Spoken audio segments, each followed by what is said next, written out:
Good morning once again. I crave your indulgence to bear with me for a loss in time, but I'll make sure that we'll have a good interactive section that will make up for the time I was not available. Today we'll be doing Module 2, which is Feasibility Study and Business Plan. I'm aware that every one of us have heard about business plan and we have heard about feasibility study. But today we are going to look into it in detail. First, we'll do feasibility study and then we'll do business plan.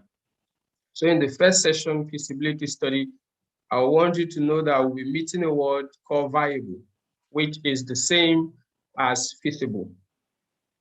So let's go into the first session. Before we go into that, I would want us to do a quick pre-test. As you can see on your screen, what is a feasibility study that you can do and chat us up on the chat section. 2, differentiate a feasibility study and a business plan. And 3, what are the reasons why you should do a feasibility study? So when you do that, you can send it to me via the chat so that we can see the knowledge that you have about feasibility study. Well, before we go into feasibility study, these are the outlines that we are going to see. We'll look at feasibility study and a feasible business. We'll also look at feasibility study, the objective, the importance, and also the shortcomings. Then we'll also look at how to go about feasibility study and then the components of feasibility study. Now, what is feasibility study? It's an analysis of the viability of an idea. You have an idea to go into business. You want to know if the business is feasible. So feasibility study is what you do to know if the idea is feasible. And that is why we say it is what? An analysis of the viability of an idea. Feasibility study focuses on helping answer the essential question. What is the essential question? Should we proceed with a proposed project idea? You have a business idea, and then you want to go into the business. Feasibility study will let you know if you should go ahead with the proposed project. Because after doing your feasibility study, you will know if the business is viable or not. Feasibility study looks at the viability of an idea with an emphasis on identifying potential problems and attempts to answer one main question: will the idea work and should you proceed with it? If you are doing a feasibility study, you have an idea that you want to go into sales of cars. And for instance, your locality, you see that only one person is capable of purchasing a car and the person already owns a car. That tells you that your inventory will not be up to 5. You may just buy one and sell to the person when their car is bad.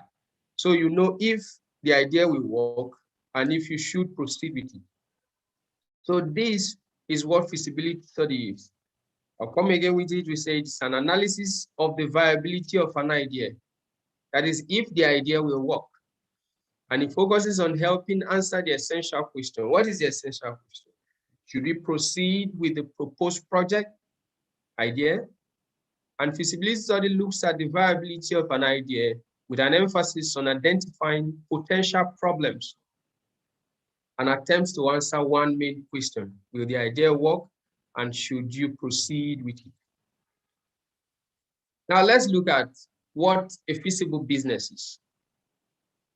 We say that a feasible business is one where the business generates adequate cash flow and profits. Of course, there's no one going into business that does not want to generate profit. There's no one going into business that does not want an adequate cash flow. If there are no adequate cash flow, how do you purchase inventories? There will be people owing you, you have your debtors, and then you also have your creditors. If this, with the presence of these people, if you don't have sufficient or adequate cash flow, it will be difficult to be in business for long. A feasible business, which is also a viable business, is one where the business will withstand the risks it will encounter. All businesses encounters risk. Also, okay, excuse me for a minute. We'll be back shortly.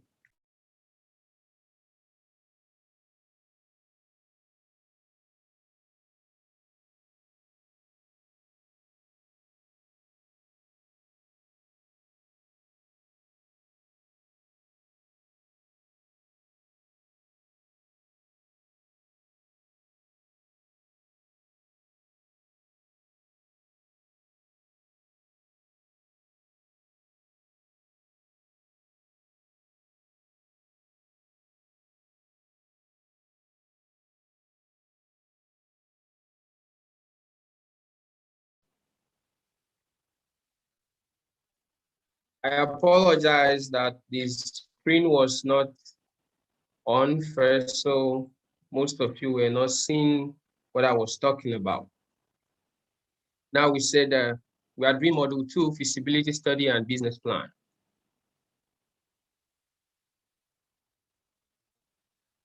So this session will be doing feasibility study, while in the other section, we'll look at business plan.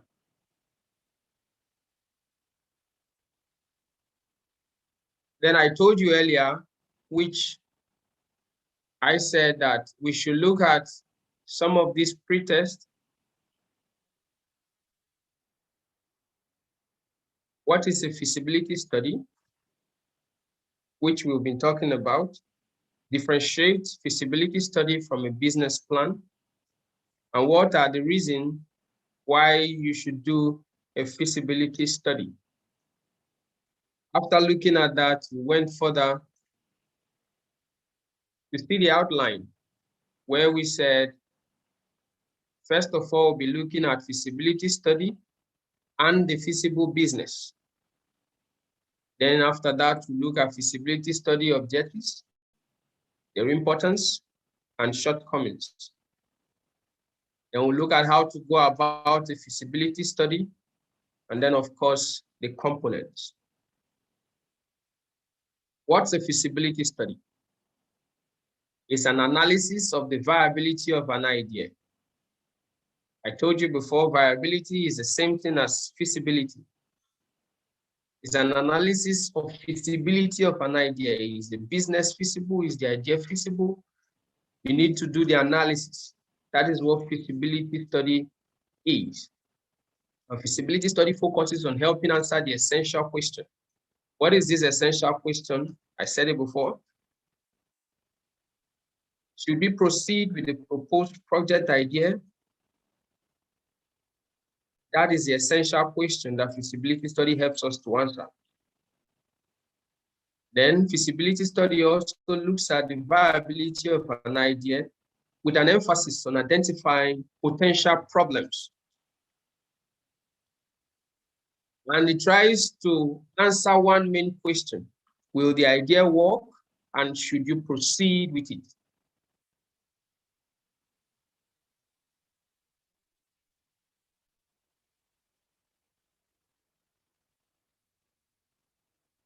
Let's look at what a feasible business is.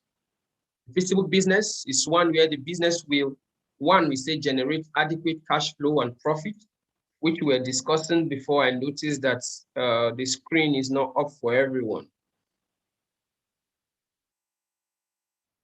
For every business, Maximizing profit is key, and cash flow is key for every business.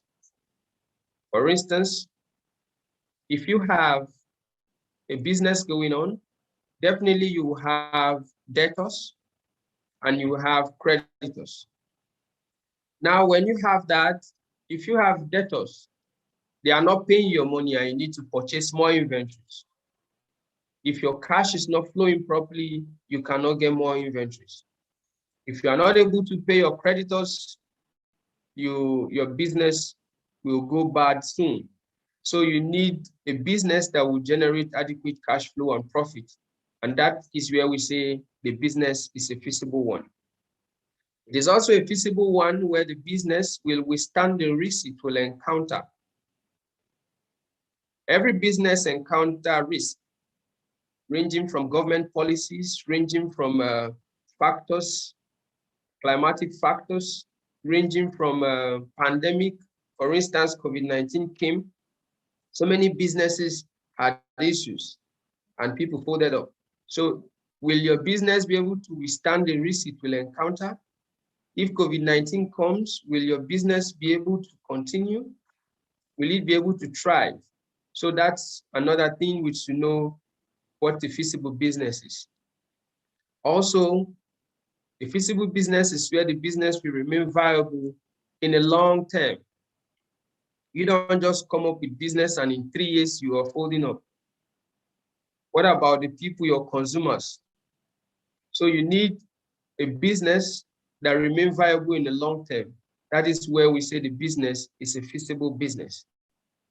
Then to meet the goals of the founders. Most of the founders will always want to maximize profit, increase shareholders' wealth. Founders also want to have their mission and vision to be the best supplier of whatever product or services they are offering in the long run. So a feasible business will meet the goals of the founder, remain viable in the long term, withstand the risks it will encounter, generate adequate cash flow and profit.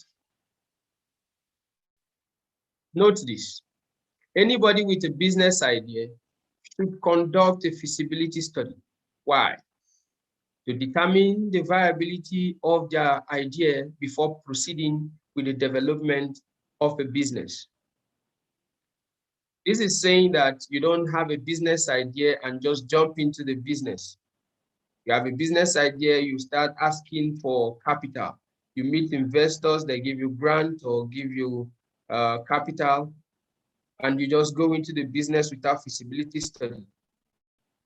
It will not help you because you are yet to determine the viability of this your idea.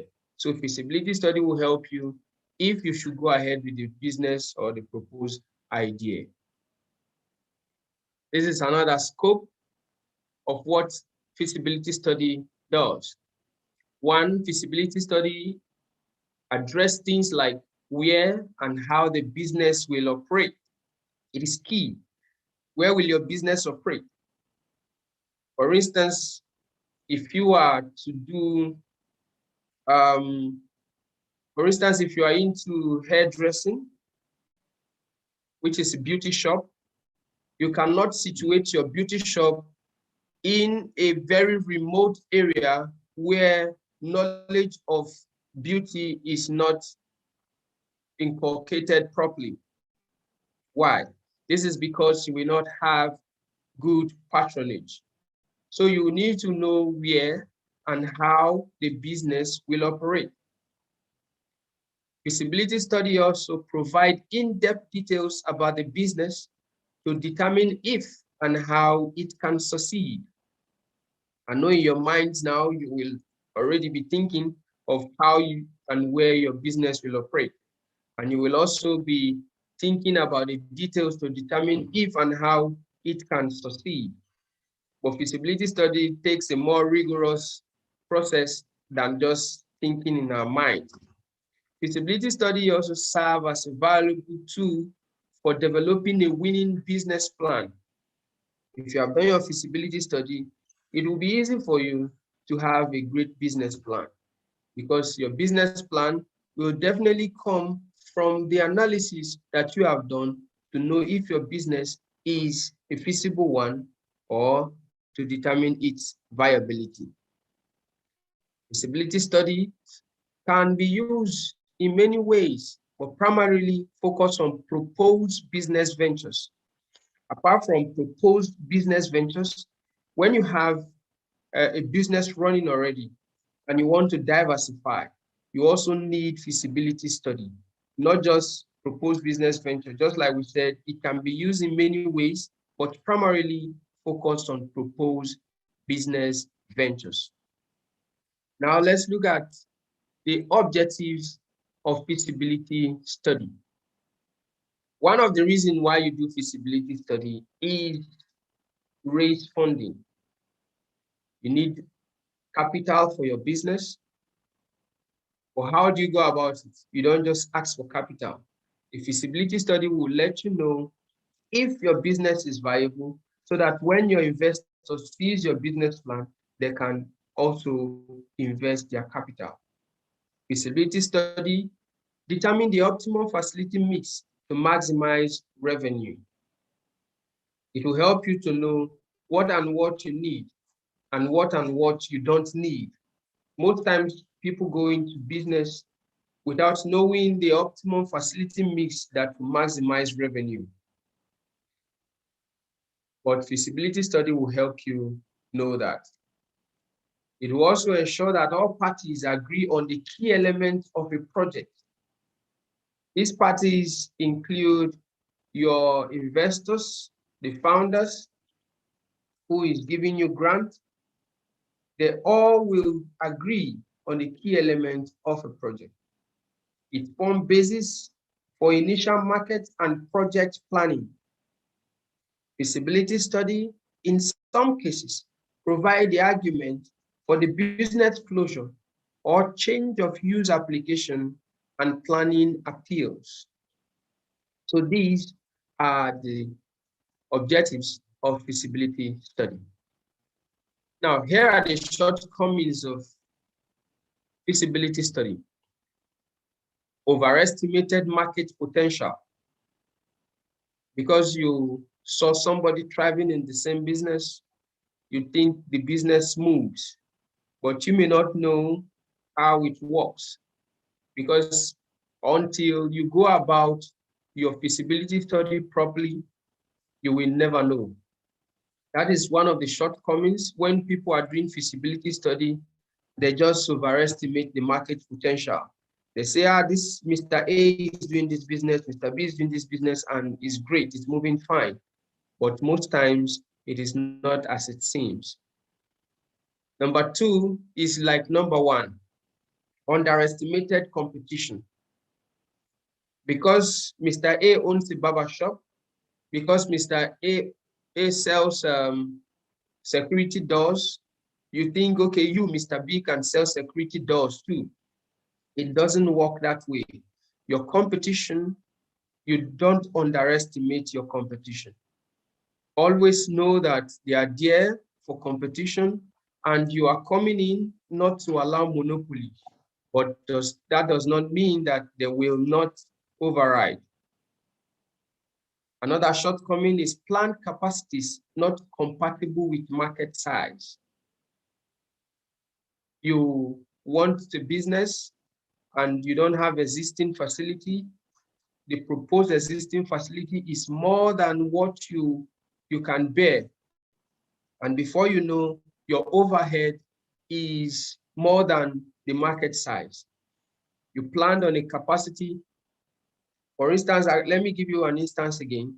You cannot go and situate an ultra-modern barbershop in the village, because your consumers, your customers, or your clients will come to cut their hair for as low as 200. And how do you make up for your overheads?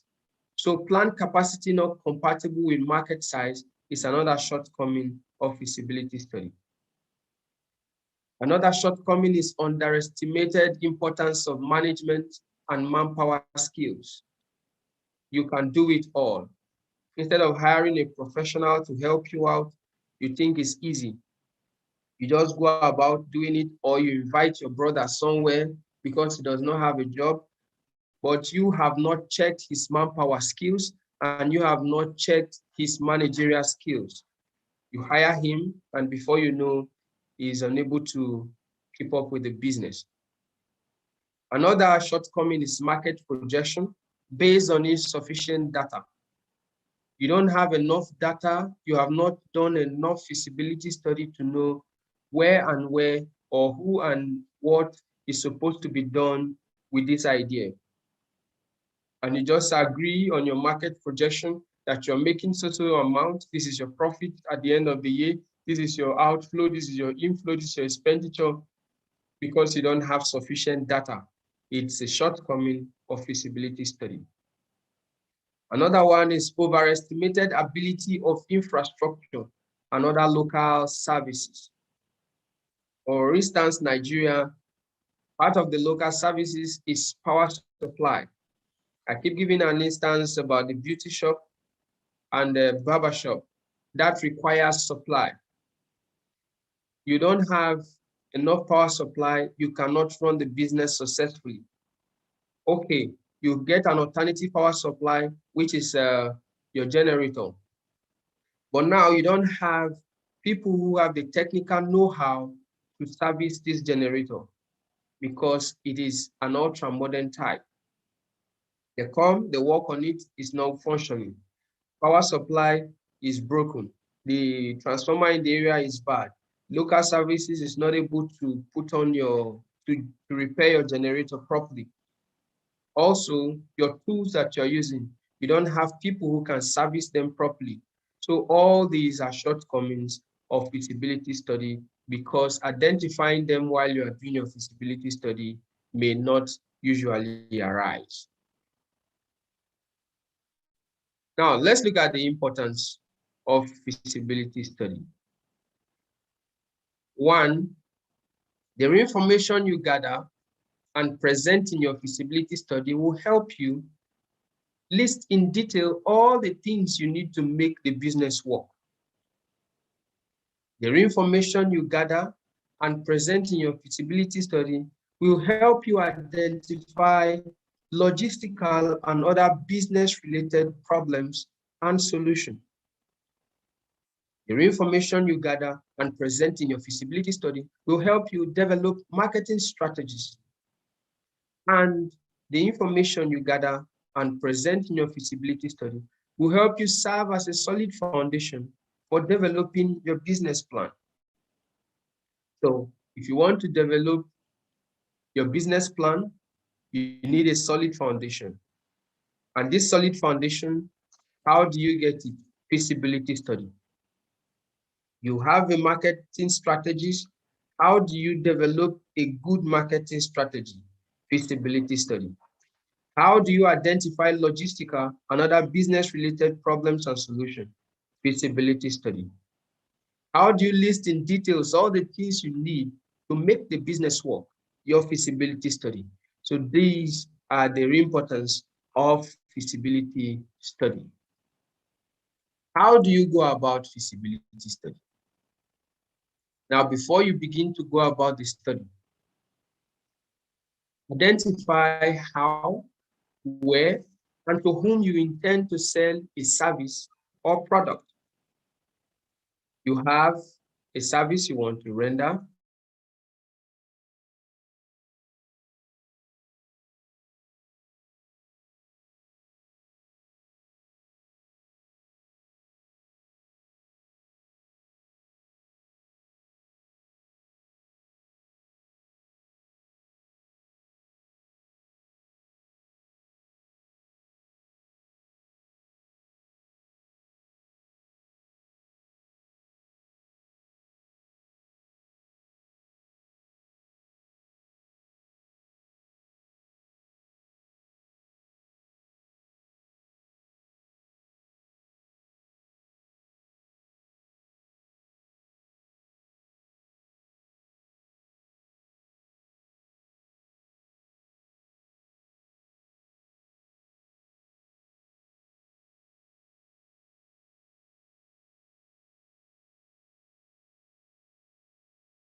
Good to have you back.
It's good to have you back.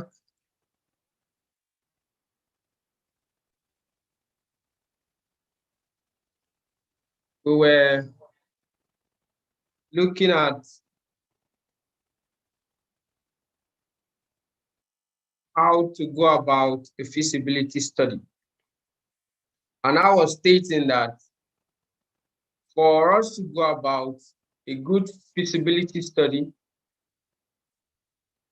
you need to identify how, where, and to whom you intend to sell a service or product. And I was looking at the instance where if I want to sell cosmetics, for instance, that's my product. The easiest way to sell my cosmetics is to whom do I sell my cosmetics? I'll first of all target the gender, which is women, because they will be the one to purchase my cosmetics easily. And where do I sell it? I'll look for where I have great number of them. And how do I sell it? Would that be in cash? Would that be in kind? Would that be in which manner am I selling it? So before you begin writing your feasibility study, you need to identify how, where, and to whom you intend to sell a product or service.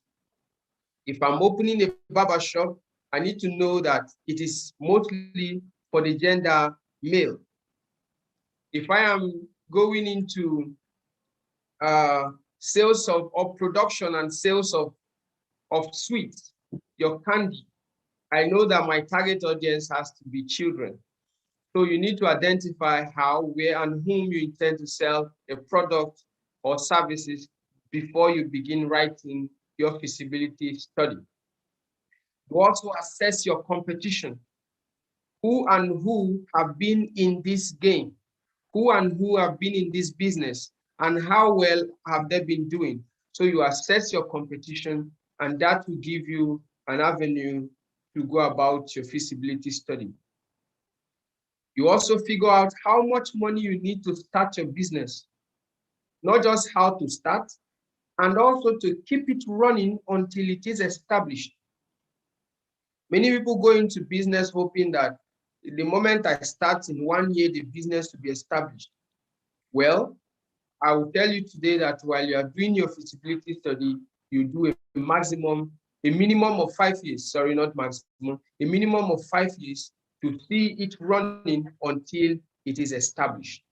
So when you are going about your feasibility study and you are looking out how much money you need to start your business.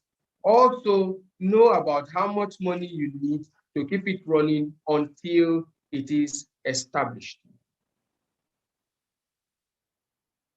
This will now bring us to the components of a feasibility study.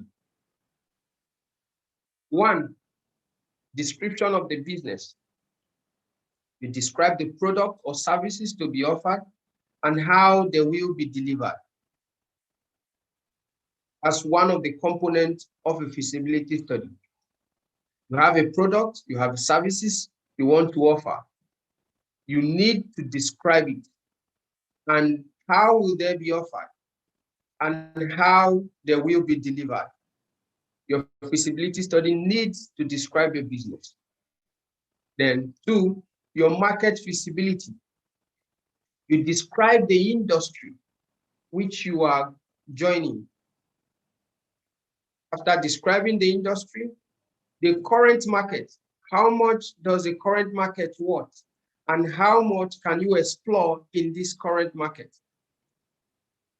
You also anticipate future market potential.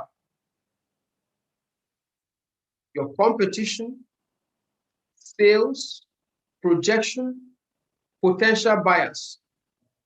These are your market feasibility, and it needs to be part of your feasibility study.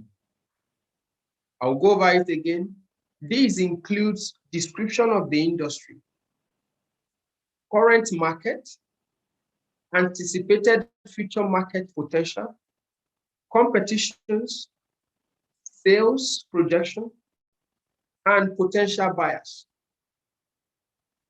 Another component is technical feasibility. This is the details how you will deliver a product or service. That is materials, labor, transportation, where your business will be located, technology needed. These are your technical feasibility. You also need to do your financial feasibility. This projects how much you need to start up your capital, the source of your capital, the returns on your investment. Those are your feasibility, your financial feasibility. Also, your organizational feasibility. This defines the legal and corporate structure of the business. We also include professional background information about the founders and what skills they can contribute to the business. Then your feasibility study finally is your conclusion. This will discuss how the business can succeed. And usually you need to be honest in your assessment because investors won't just look at your conclusion. They will also look at the data and will question your conclusion if they are unrealistic. You have described your business to be a particular product that you want to sell or a particular service that you are going to offer. You have done your market feasibility study. You describe the industry. You say the current market is worth 3 billion in Naira and that it is anticipated to grow in 10%, which means by next year it will be 3.3 billion. You say your competition is not that high, your sales projection, and your investors can see these things. You also, your technical feasibility, you tell them how your product will be delivered, your investors are seeing the data. The technology needed, your investors are seeing the data. Financial feasibility, you tell them how much you need to start up the capital, the source of your capital, the return on investment. I want to invest, what returns am I getting? Your investors will see all that.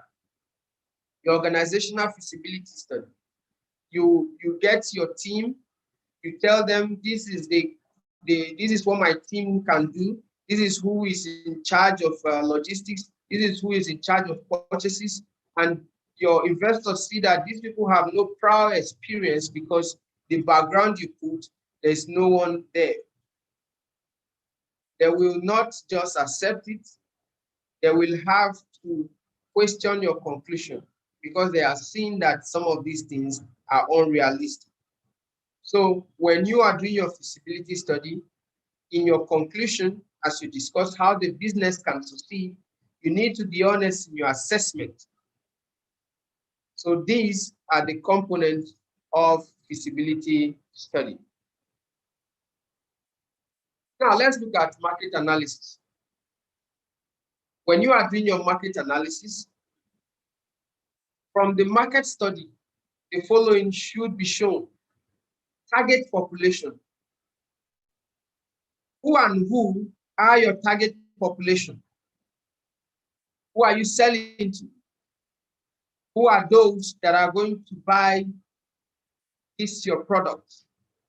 Who and who are you going to render these services to? Your market segmentation. You are selling a product. What gender uses this product most? Is it the female or the male? Which class of people will buy this your product that you're about to sell? If I bring 2021 model of vehicle to Nigeria to sell, who are my targets? Is it the mid class? Is it the bourgeoisie or the poor? Then age group. My grandmother in the village will not be interested in buying makeup kits. She will not be interested in buying bone straight hair. So I need to know the age group that I'm targeting what my product. Then your target market segment strategy. All this gender, the mid class, the age group, and all that you have, how have you segmented them and what strategy have you used to sell to them? That is another thing that you need to do in your market analysis. Competitor analysis. How many of them, how many people are there in your business? And how can you thrive? Then also your competition and buying patterns. What is the strength, your weaknesses, your opportunities, and the challenges? You need to identify all that in your market analysis as the components of your feasibility study. Then technical analysis. Just like we were saying, in your technical analysis, if you look up here, we see location and then equipment. Location will just tell us where will the business be located. Then under equipment, you have to list them, just like you see in the blue highlight. How many equipments you need? You say serial number 1, type of equipment. I need a generator. How many generators do you need? That is where you have number required. I need 2 generators. How much is the cost per unit? One goes for 100,000. So I'm buying 2, which is the number required. So total of 200,000. Number 2, I need air conditioner. What type do you need? Is air conditioner. Number required 1. Cost per unit 200,000. Total 200,000. You go down your supplier and suppliers. You list whoever is your supplier and your suppliers. You are into the trade of cement. Are you buying from Bua Group? Are you buying from Dangote? Or are you buying from Ibeto? Then your personnel plan, as you can see highlighted in blue. Which position are they taking? Number 1, what's the position?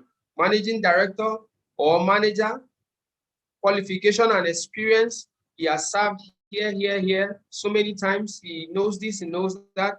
Number in position. I want 2 managing directors. I want 2 managers. Salary per month.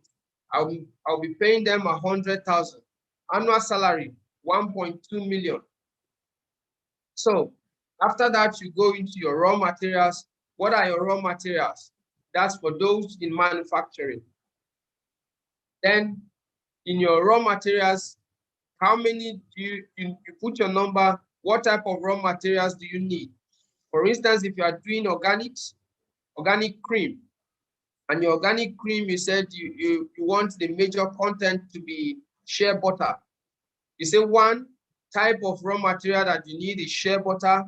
Quantity for 2 months, you write it down. I need this size, I need this number. How much does it cost? You put that down. Then you put all the other organics that you need. You need coconut oil, you need carrots to mix with it. You put all that in your raw materials. Then you also do your source of raw material, either local or foreign, so that you yourself can know how much you need and how much your investors will put in the business. Then your financial analysis. This is brought down from your technical analysis. Now, you saw that, let me go back to the slide. If you see your technical analysis, you can see location, equipment, supply, personnel, plant, raw material, source of raw material. Now, when your financial analysis, you bought equipment, property and plant, your PPE, how much do they cost? Your raw materials that you said you have to buy for 2 months, what is their total cost? Your personnel, you said about their salaries. So their salaries and wages for 3 months, total cost. Your pre-operational expenses, you put the total cost and the total. This is called your project investment cost. Then you go to your sales projection for 1 year. What service are you providing? Price per unit. And then your number of garments, total sales. And how much are you going to save for a year? That is your annual sales. Your organizational analysis. This involves questions such as whether the system have enough support to be implemented successfully, whether it brings an excessive amount of change, and whether the organization is changing too rapidly to absorb it. Let's look at the review question. Now, here you can, if you want to answer, we'll allow you to unmute. Should every business plan have a feasibility study?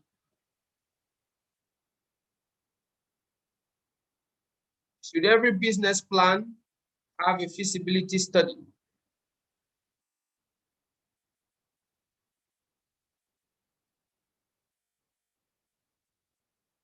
Who is going to answer for us?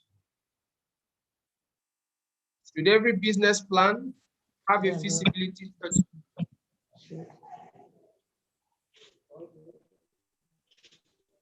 They will me.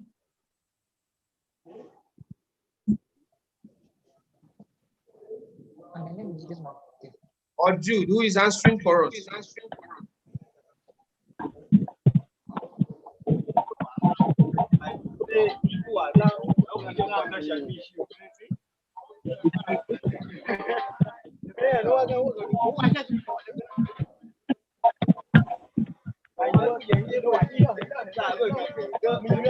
Okay, well, since no one is answering, I will take it that you all said yes. You all said yes. Then what is the relevance and importance of a feasibility plan?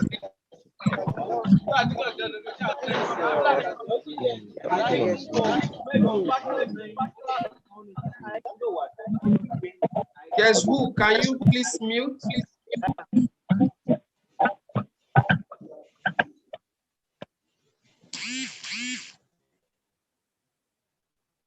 From this lesson, which aspect of the feasibility plan can you prepare? You can tell us that in the comment section or in the chat. For which aspect will you require help of others? You need to let us know so that we can attend to you on that. Thank you very much. If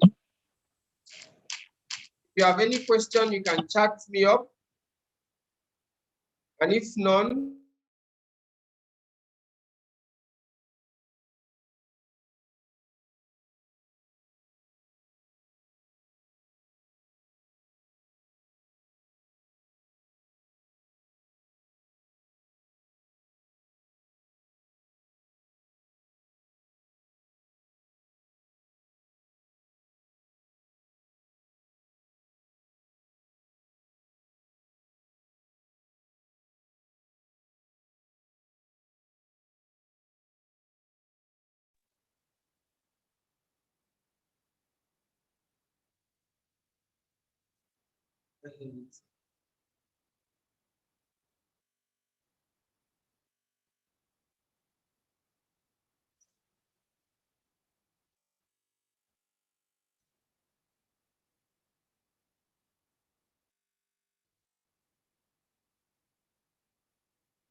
so we can now go on for the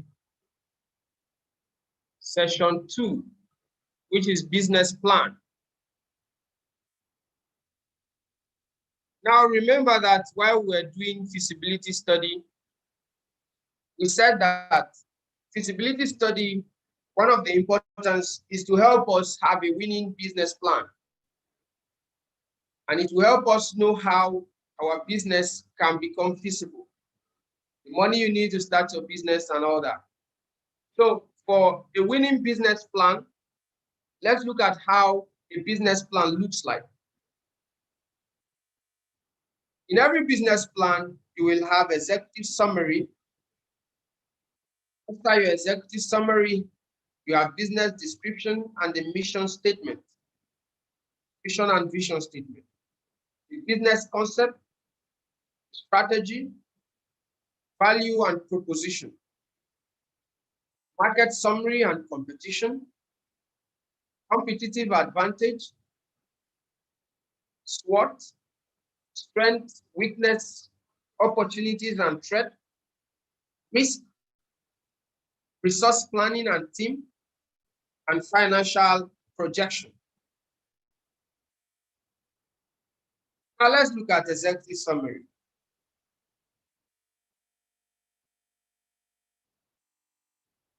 Now for every business plan, there is a need for an executive summary. This is a short document or a section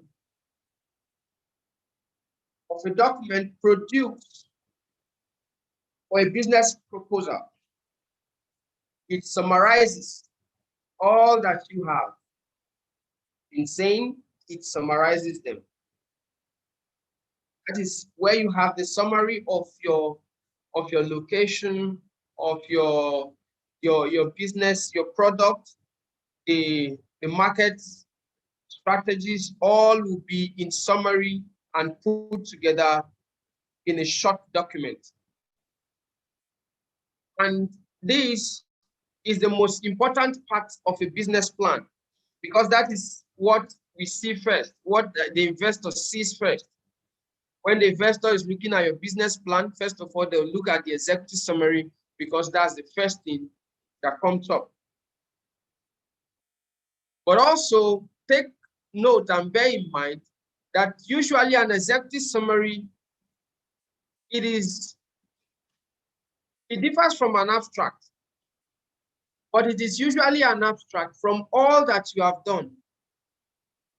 You try to write all other components, then you can take the summary and bring it to your executive summary. Your business description. Are you doing services? Or are you rendering services? Or you have a product to sell?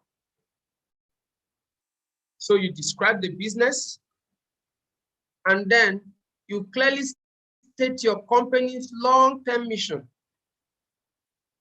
Like you can see on your screen, try to use words that will help direct the growth of your company and be as concise as possible. Sometimes it could be one line, sometimes it could be 2 lines, but make sure that your investors can see what you are writing. If I am into the production of food, for example, an agribusiness, my mission may be to be able to supply food to the entire world by 2025. So you describe your business as an agricultural business, crop production or poultry, whatever it is you describe, and then you state your long-term mission. Basic concept, strategy, and value proposition. What is your business concept? What are your strategy? For most of us that grew around here, we saw that agriculture is seasonal. But are you coming up with a strategy that your agriculture will not be seasonal, rather all year round? Is your business concept different from your competitors? Is your business concept a better one? What are your value proposition? Are you bringing quality? Are we going to have efficient food? Are we going to have effective yield? What are the costs of your product? At what speed are you producing? So some of these are part of your basic concept, your strategy, and value proposition. Then your market summary and competition. You should try as much as possible to summarize your market in the past, present, and in the future. How have the people in agribusiness have been doing in the past? What is the present market of agriculture? And what is the future market of agriculture? You have to summarize this. Then you review those changes in market share, the leadership, the key players, the market shifts, the cost, pricing, or competition that provide the opportunity for your company's success. Let's say, for instance, you want to replace a processed food for a natural food. And in trying to do that, you know that it's going to help you because your competitor who is in agribusiness only supplies processed food, but you want to give these people food in its natural form. That is an avenue that will help you to have an opportunity for your company's success. So you look at your market summary and then, of course, your competition. Then here, your competitive advantage. What do you have that your competitors may not have? What are the unique resources and core competencies that are difficult to replicate or imitate? Coca-Cola, for instance, we always hear that the recipe they use in making Coca-Cola, no one has it until now. That's a competitive advantage. For instance, Nigeria, you hear that we don't produce apple. We do not produce some other crops, which are usually imported for us. If that is the case, are you now going to start producing apple so that your competitors who sell this product, you are now a manufacturer. Your competitors are over there, but you are the only person producing apples in Nigeria. So that's an instance for competitive advantage. So you look at that, and then because you are producing, you can sell at a cheaper rate. And what do your competitors, what do you have that they don't have? And what are these unique resources and core competencies that are difficult, that someone cannot imitate? that someone cannot replicate. Most products that we have today, it is because of their core competencies and because of their resources. They have product positioning. When people go to buy detergent, they go and say, give me Omo. That is product positioning. There have been other soaps before, but when they came, they were able to have that core competence. And even while people try to imitate or try to replicate detergent, the name still sticks. So you need your competitive advantage. You tell your investors in your business plan, these are the advantages that we have that our competitors does not have. These are the advantages that we have that emerging businesses cannot replicate. These are the advantage that we have that emerging businesses cannot imitate, or even existing business cannot imitate. Then your SWOT analysis. You have to do your SWOT analysis to know your strength, that is X, your weaknesses, that is W, your opportunities, O, and then of course your threat. What are your strengths in this market, in this business? What are your weaknesses?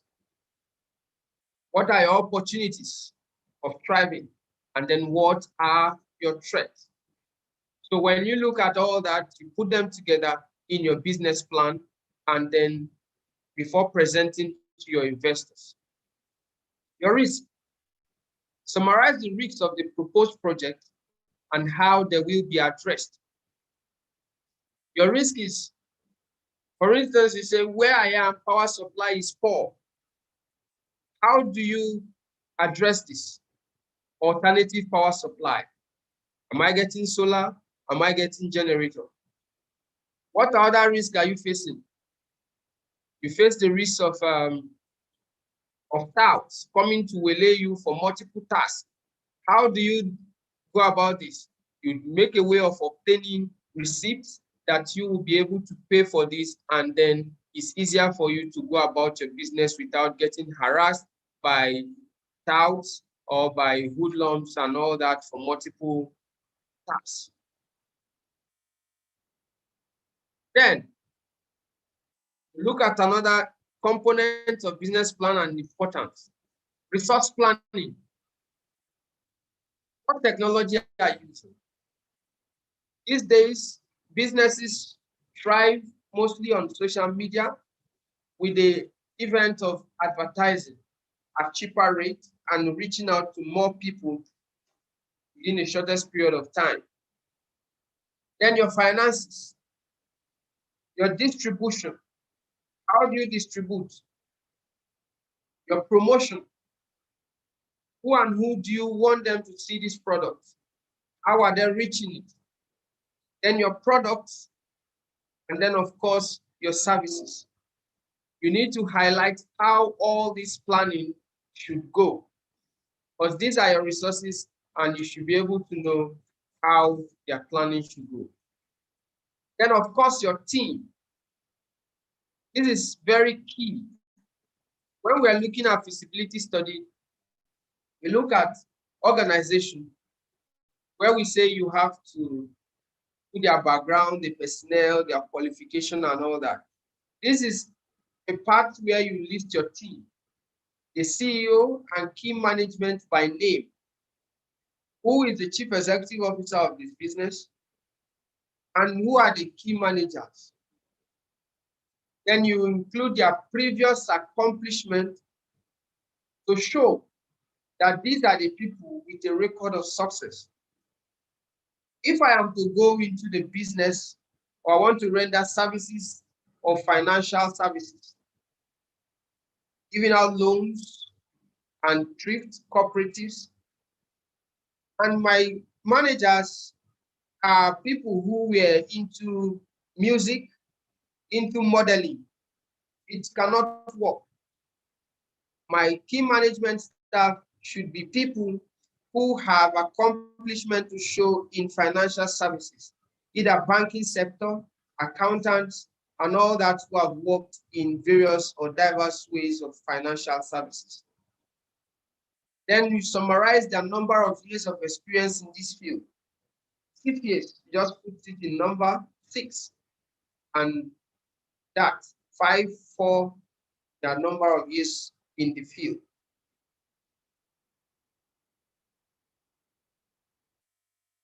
Financial projection.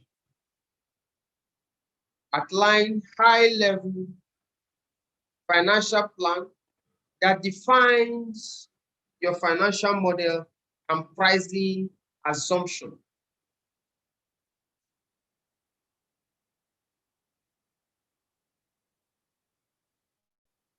Now, for your business plan, this is how your content will look like. You have your executive summary, which we've talked about in detail. You have your company description, product and service description. That is under your company description. After describing your company, what are they going to do? Are they selling products? They rent services? When you do that, then you go into your product and service description. What kind of product are you selling? Or what kind of services are you rendering? Then market plan. Your market plan, like we said, SWOT analysis. Your SWOT means strength is for S is for strength, W for weakness, O is for opportunities, Y T is for threat. Your competitor data collection. Are you into cement production? What collect data of BUA, collect data of Dangote, collect data of Ibeto. Your competitive analysis. How well can you thrive? Any lecture is not allowed. Expenses. Strategy. What are you going to be spending in your marketing strategy? You will need to know that. And also your pricing strategy. How are you going to sell differently from others? That, of course, everybody will be running to you. Not that you have a substandard product. Your product is good and can measure into the market standard quality, but then your pricing is way better than others. I can give you an instance. I was to buy toothpaste the other day. I needed to check the gram, the size of the toothpaste, and I compared their prices. I took the other one because the size is better. It gave me 159 grams against 120 grams.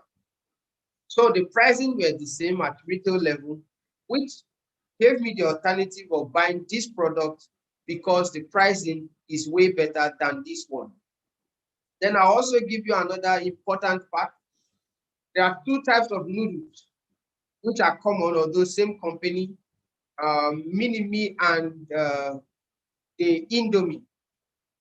Now, Indomie comes in the super pack is 120 grams, Mini-Me also 120 grams, but then their prices differs. If I'm to derive the same satisfaction, and seeing that they come from the same people who are the manufacturer, and I look at the pricing strategy, I patronize Mini-Me. So Mini-Me have used the pricing strategy to draw more customers to themselves than Indomie, which put their price higher, and they've also looked at their competitive analysis.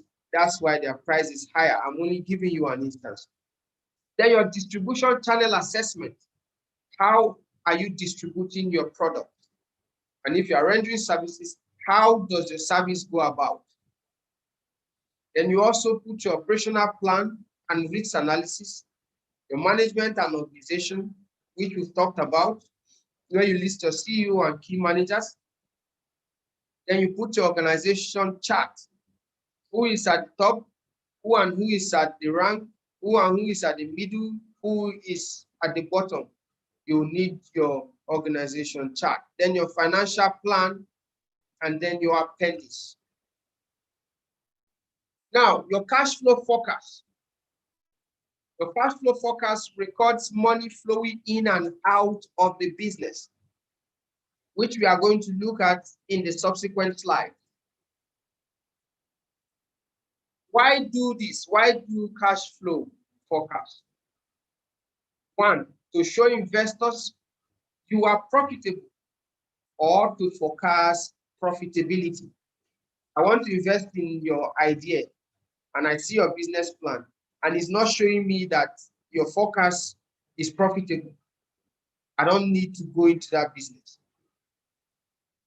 Why do the cash flow forecast? To identify areas where the company could improve and identify potential problems. To show investors that you are efficient. To show customers and suppliers you will still be around next year. Because if your business is not having adequate cash flow, is not generating profit, you will not be around next year. You will have to fold up. So that's why you need your forecast. Cash flow forecast assumptions. Projection must be tied to valid and logical assumption. Projection must be tied to valid and logical assumption, not just any assumption. The assumptions need to be consistent with the business plan. Financial projection need to be consistent with the assumptions. Then be thorough on all projected costs. There's no standard format for a type of business. But for all projects to have sufficient data from your feasibility study, you need to have known how the cost of all your projects will be. So that you don't just assume that I need 1 million for this, I need 2 million for this. No, you need to know. That's why you have to be thorough on all projected costs. Now, part of your forecast, your income, the money that has to come into the business, and they include initial capital, the money to start the business, the money received from sale of product or services offered is all your income. The money received from loans, that's your income. Money received from the sale of fixed assets, that's your income. You have a business, you have generator, but you sell that there's a depreciation, and then you decide to sell it off. That's what your income. Any money that comes into the business is your income. Then your expenditure. This is money that is spent during the normal activity of the business. When your business is going on, you pay for expenses like your petrol, your wages, your rent. Those are expenditure. Payment for purchases, you buy stock, your raw materials that you take for resale or for your manufacture, the manufacture of your product. They are all your expenditure. Then your purchase of fixed assets, your generator, your plant, your property and equipment, they are all your fixed assets. So when you purchased one, is your expenditure. Then let's look at the layout for income. The cash flow forecast is broken into segments of time. Your income, January, February, and the months that you can have. Sales and loan. Remember we told you, let's go back to income and then you see. We say that these are money that has to come into the business and include initial capital, money received from sales of product, money received from loan, money received from sales of fixed assets. Now, when we come to the layout, what are your sales? You sold assets, you sold your product and all that. That's your part of your income. How much loan did you have is part of your income. In January, how much do you get? You put the total there. In February, how much sales do you have? Did you take any loan? You put all that down so that you know what you have. Then you see, you can do it in months, you can do it in weeks, and then you can do it in days. Like this is trying to tell us how the layout properly is. The first section records the money coming into the business. That is income. money coming into the business. That is your income.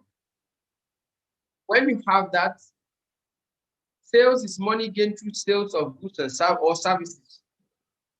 Loan, money received from third party and will require repayment plus interest. Then the total flow of income into the business. This defines how the layout is.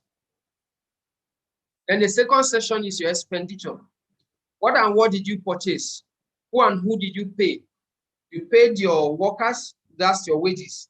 You purchase assets, you purchase inventory, you put all that down. In January, in February, you put your total expenditure.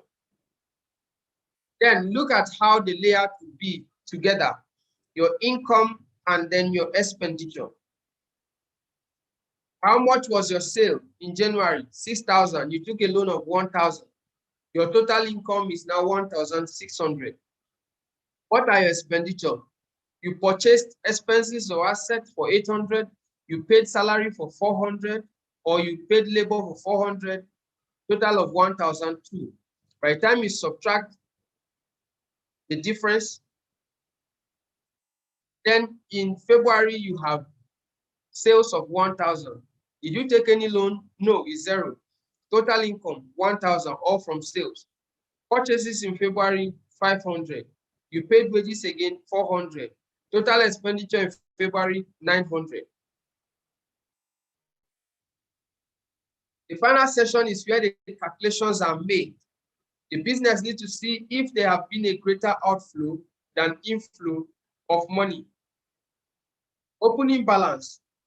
This one is the money that was available within the bank or cash that you have at the beginning of the time period. Closing balance is the opening balance at total inflow, outflow. Inflow, outflow is the total income minus total expenditure, just as you can see. The opening balance 300, total income 1,600, total expenditure 1,200, inflow and outflow 400, closing balance 700. What is inflow and outflow from what you can see? It is total income less total expenditure, or let me say minus total expenditure, which gives us 400. So your opening balance was 300 plus your inflow and outflow 400. You add them together, it gives you what? 700. So in February, that becomes your what? Your opening balance. As you can see, as is explained below. Thank you very much for listening. Now we are open for questions.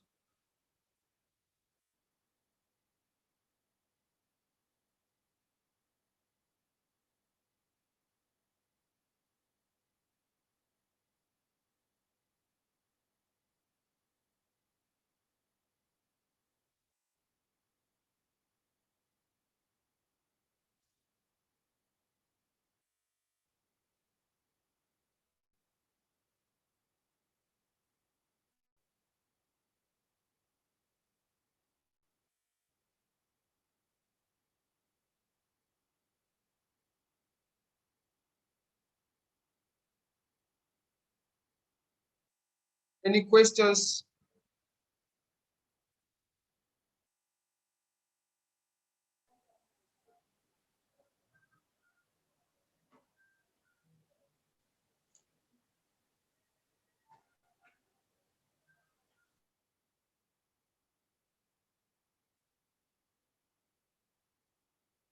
Okay, let's hear a question. Adewumi.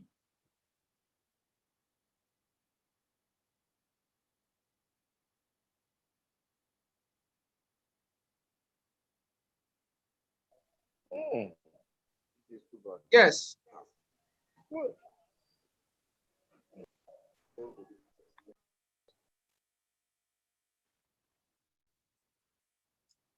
Adewumi, can you hear me?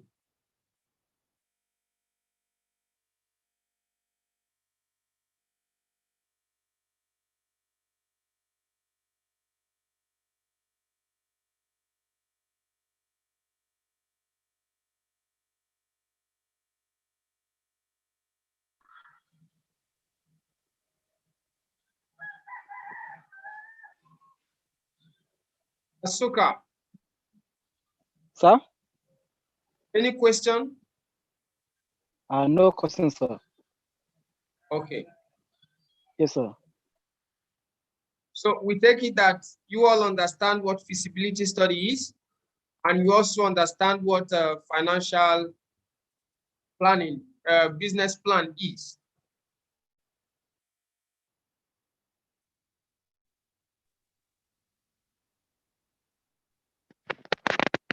Hello? Yes, Stella.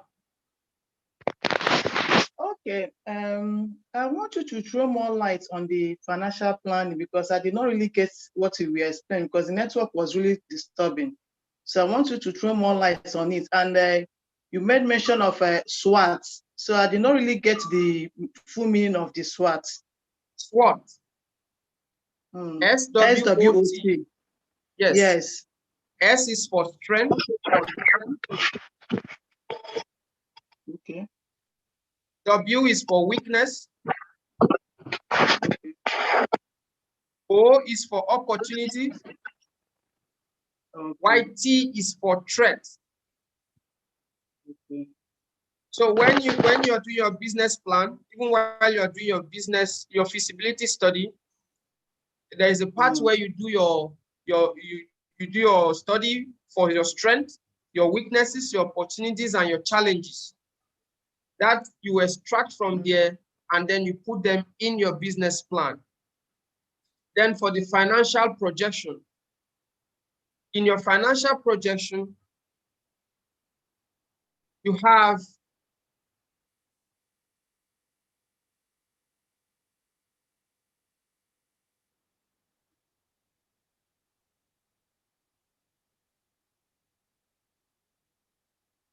you can see the layout from where you are, isn't it? Yes, I can see. Okay. Now, first of all, we say we have two parts of the layout.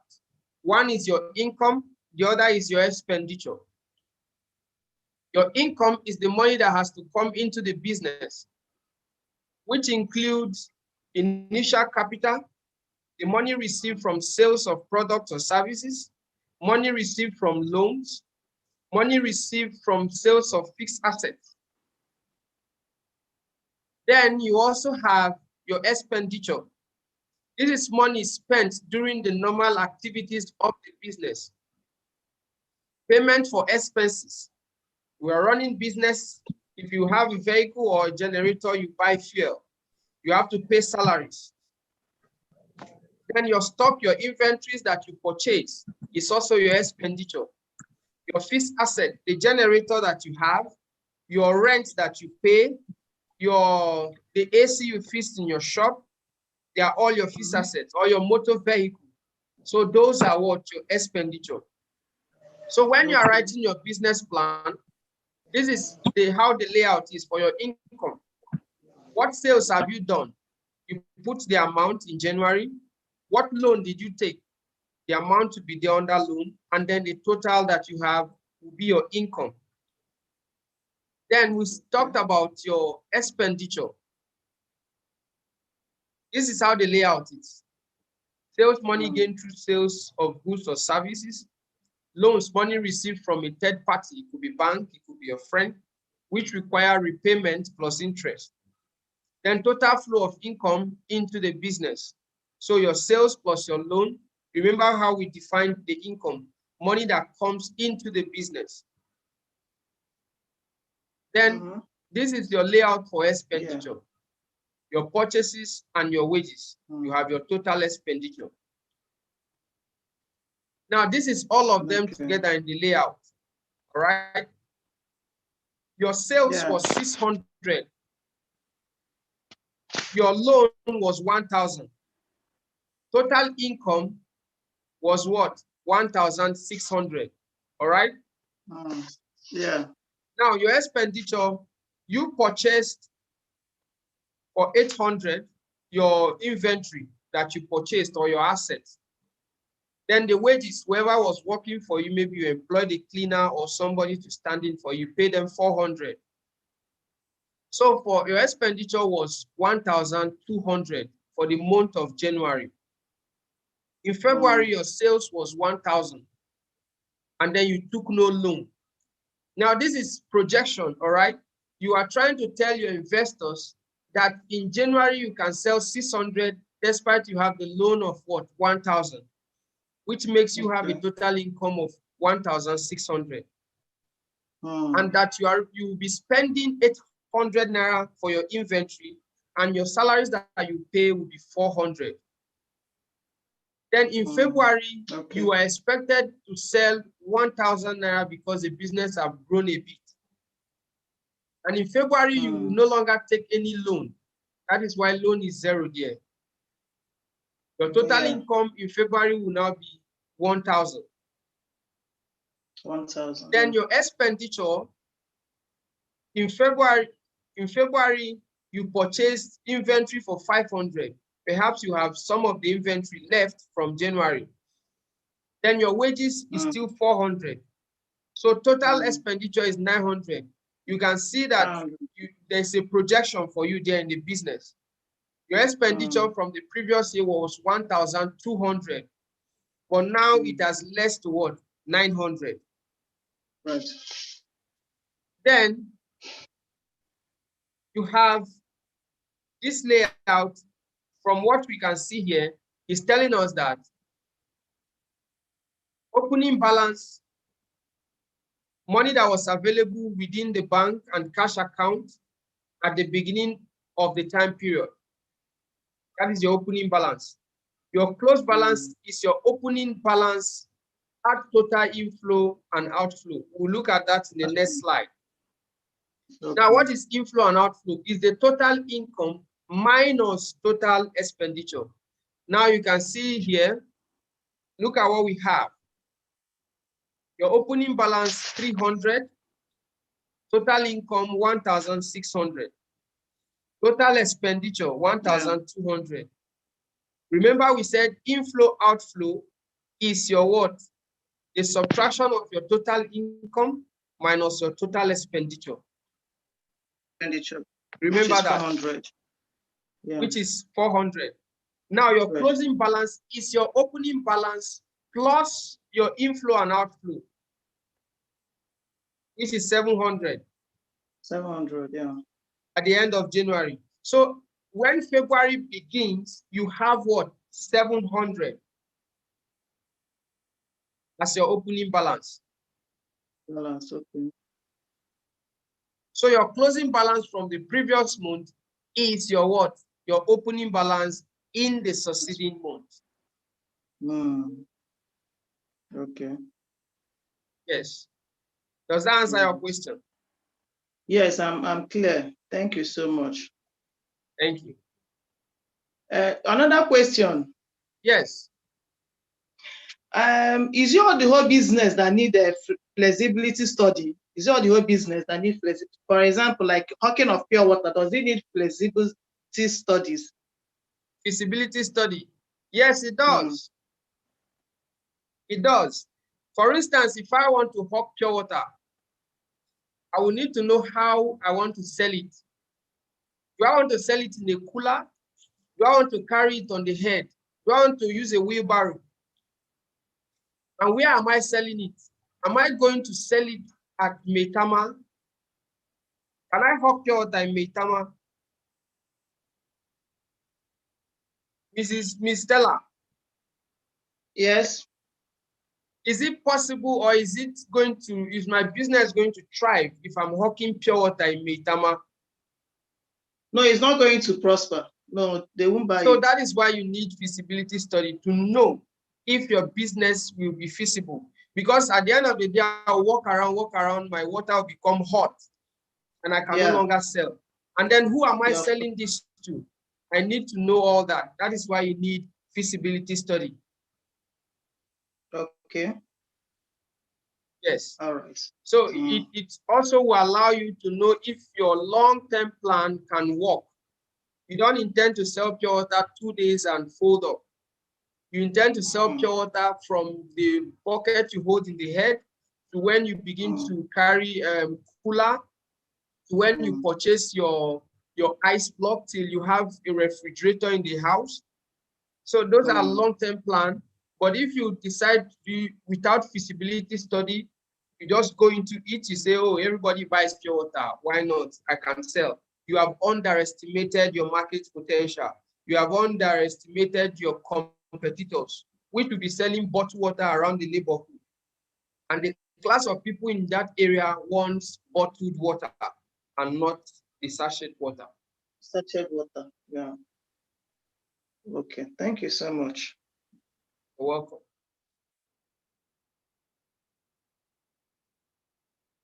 Do you have any other question?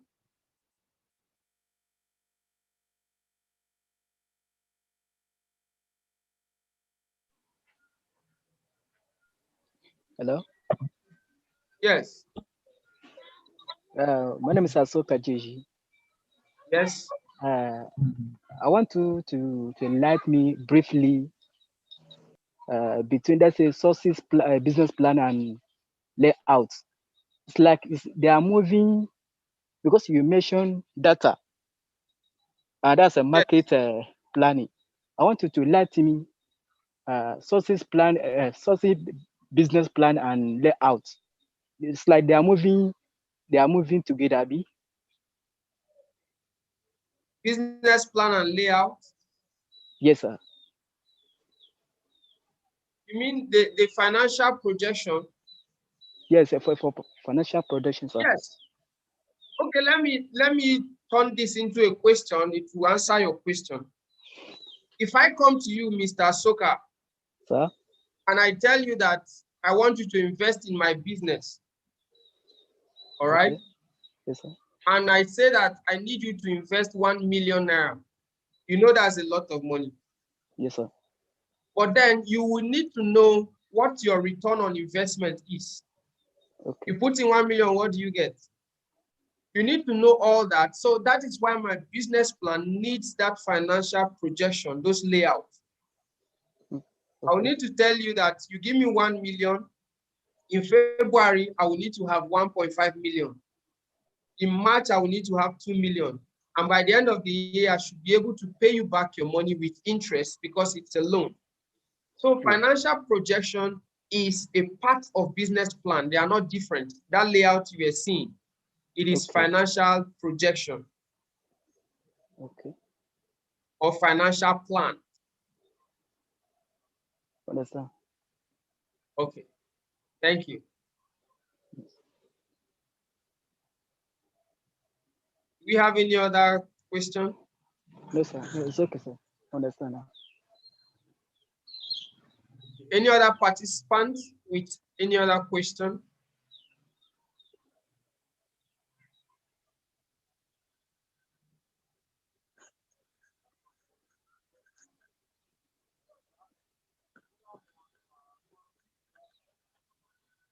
We're about to close the session. So if you don't have any question,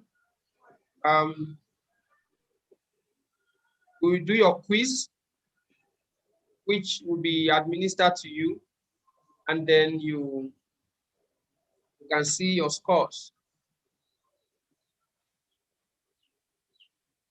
So thank you very much. And I wish you well in your business endeavors, and see you